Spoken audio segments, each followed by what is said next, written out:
I'm Stephen Hand from Archery Supplies. I'm going to do a review on the PSE Drive LT.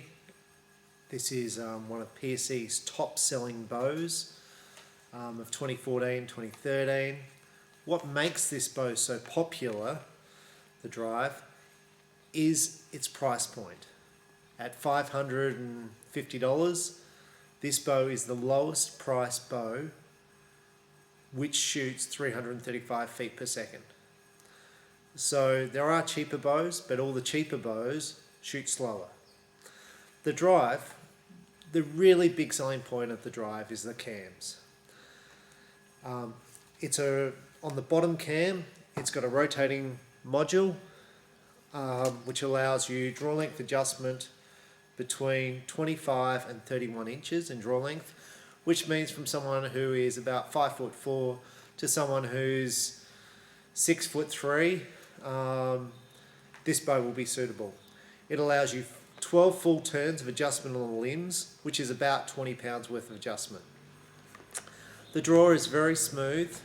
In fact, the draw on the Drive, the cams on the Drive are the same as what is used on the top of the line PSEs for 2015. It's a hybrid cam system, unlike the top of the line PSEs. The top wheel here on the inner cam is circular. And what this means, if the strings were out of time, this wheel here, the top wheel, would not lump over. With a Hoyt or with some of the other PSEs which are hybrid cam, the top cam and the bottom cam actually have a draw stop on the top. The Drive does not. It's a circular inner cam, which means if the wheels were out of time, it would still draw back smoothly. So this bow cannot be out of time. In fact, in tests done, if you adjust the strings by about 2 inches, it doesn't affect the knock travel of the arrow. What it does, it affects the speed, and only by I think 3 or 4 feet per second. It was very minor. That's why in 2014, when PSE didn't use this cam in the top of the line PSEs, the $1,200, $1,300 PSEs, a lot of the top pro shooters fitted the Drive cam to the bow, like the Dominator or the Supra. So in 2015, they're allowing, as an option, the Drive cam to be fitted to, I think it's the Dominator, Supra, and a couple of the other bows. So I'm not saying this cam is better than the other bows, because the other cam has advantages, as this cam has advantages. It's a different cam system. But at 335 feet per second, this bow is affordable. It shoots really, really well as any $1,000 bow I've ever shot. A couple of quick things: 31-inch axle. The brace height on this bow, which I don't really care about, 7 inches, which is a very standard brace height. It's got compression limbs, which means it puts more tension on the strings and cables, and roller bearings in the cams, which just means it's a good quality cam system. On the strings here, you'll see these little, they add weight, it's knocking points covered by heat shrink, it adds speed.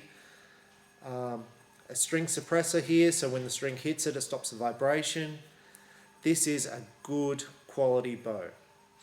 Now when you start stepping up to a $1,000 bow, like the full throttles, the DNAs, you get better quality risers in the middle. You get flex cable guards that flex in, but it really doesn't affect the performance. What you get from a $1,000 bow is a $1,000 bow, something that is top of the range. Money's no object, you're getting the best money can buy. We'll have a shot with this bow now and see what it shoots like. Okay, we're going to have a quick shot with the Drive. This bow's set on about 60 pounds, it's a 70-pound bow. I've wound it down about 6 turns. I shoot about 28.5-inch draw length. This should be factory set around 29. Let's just have a quick shot. I'm shooting it with a basic whisker biscuit, little basic stabilizer, which won't do much as far as absorb shock and noise and vibration. It's just there for looks, really. 5-pin sight, peep sight. These are gold tip 55-75 arrows, which are the right arrows for the bow. Let's just have a shot. Now the draw cycle is smooth right the way through, so I can hold it here, hold it, and I get back. Now I'm in a valley. Now that's not a big valley, like it's an 80% let off, but it's comfortable. It doesn't want to rip out my hands. Like that's peak, that's thing. It's comfortable. The torquing on this bow is not bad. Like it doesn't really move in your hand. It's comfortable to shoot.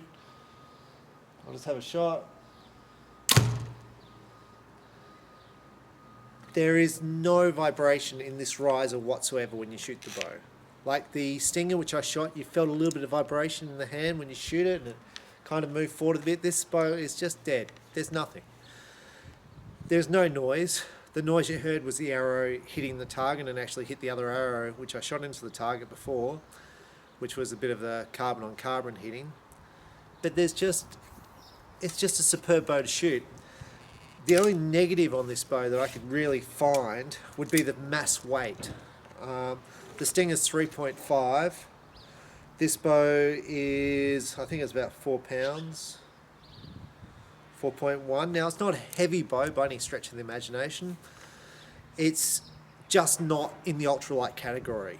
A lot of people like 4 pounds because 4 pounds is more stable in your hand.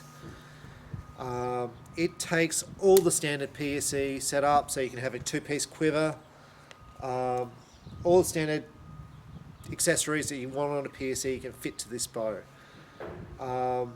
Really like it, and I'll just have one more shot and I'll aim a little bit away from the other arrows.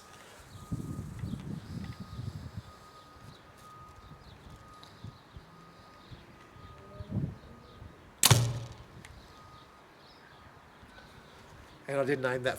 I didn't aim far enough away from the other arrows because I hit them again. There's nothing when you shoot this bow. It doesn't jump forward, doesn't jump back in your hand. It's just lovely bow to shoot. PSE Drive LT at 550. Last year, 2013, it won Value Bow of the Year, and I understand why. At 550, it's the fastest bow in its class. Nothing's even close at this price point in speed. Like I said, it shoots like any $1,000 bow you'll ever own. Just not as nicely polished as a $1,000 bow. But the quality of the paintwork, the film dipping, it comes in 3 colours, skull works. This is Mossy Oak Infinity Camo, and it comes in black. All of them are very popular. In fact, I sell about equal numbers of all 3 of those types of bows. So take a look and have a shot.